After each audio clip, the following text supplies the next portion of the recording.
Hey there, you're watching Rose Squad Reviews. I'm Melanie, and as you can see by my shirt, today we're going to be talking about The Legend of Zelda, which makes me excited. Yeah! More specifically, The Legend of Zelda Twilight Princess, the manga. So I just got a couple volumes for Christmas, and I want to talk about them. For reasons unbeknownst to me, the most popular video on this channel is where I talk about the first two Legend of Zelda Twilight Princess manga. So I was like, I got these things for Christmas, I really enjoyed reading them, I want to talk about them, why not do another video? I'm like, of course you're free to watch the first video to kind of catch up on some background, but I'm going to share a little bit of it here, some of the things you need to know for this manga series. Obviously it's based on Legend of Zelda Twilight Princess game, and there are other manga adaptations of games that have come out in the past, and this one's a little bit different. In the other ones, the game is covered by like usually 1 to 2 volumes of the manga, so it's like very enclosed and condensed.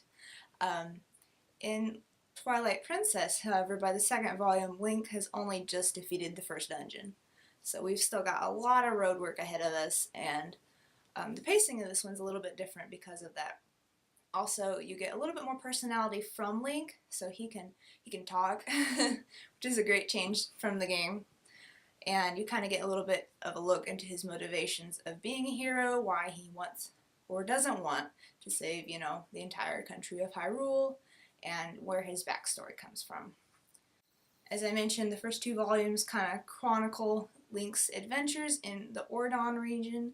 The 3rd volume talks about Link's kind of things that he does in Kakariko Village and with the Gorons and all that, and then the 4th volume, for the most part, kind of talks about like the Zoras and kind of leading up to that in Castle Town, and the very last little bit is talking about the Zora Water Temple, which for the amount of like pages it's given is kind of disproportionate to like the actual time that you spend in the Water Temple in the game, because the Water Temple is kind of notorious for being like one of the longer, more complicated dungeons in Legend of Zelda as a general rule. So I just thought that was kind of funny. I really enjoyed reading the 3rd volume though, because you got a little bit more backstory from the other characters. So obviously in the game, Link's your avatar, you're playing through him, you kind of see the whole story through his eyes, and you don't usually get like cuts to like, oh, meanwhile back at the farm this is happening. However, in the 3rd volume you get to see the Ordon Village kids go from Ordon Village to Kakariko Village and kind of that transition there, instead of Link just kind of coming upon them in Kakariko Village and be like, oh, they're here now, okay, that's cool, good to know. In lieu of kind of condensed dungeons, you get a little bit more character development and story plotting and whatnot, which I think fits the manga format. I mean, as cool as it would be to see like Link fight through an entire dungeon, that would take a long time, and I think we'd get kind of bored of it after a while.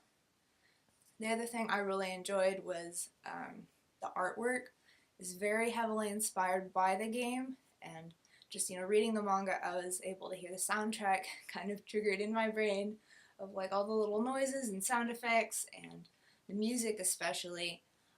The artwork is really gorgeous. It's done by this 2-women team, and they call themselves Akira Himikawa, and they took a lot of inspiration from the game, so if you enjoyed playing the games or if you just like Legend of Zelda, I would definitely recommend checking these volumes out.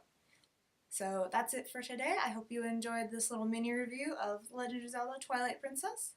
With the newer ones coming out, I'm looking forward to seeing the conflicts with Zant and like how they kind of integrate the different items. I'm kind of curious because instead of like working through the dungeon, be like, okay, defeat the mini boss and then you get the item, and this is used very heavily in the boss fight.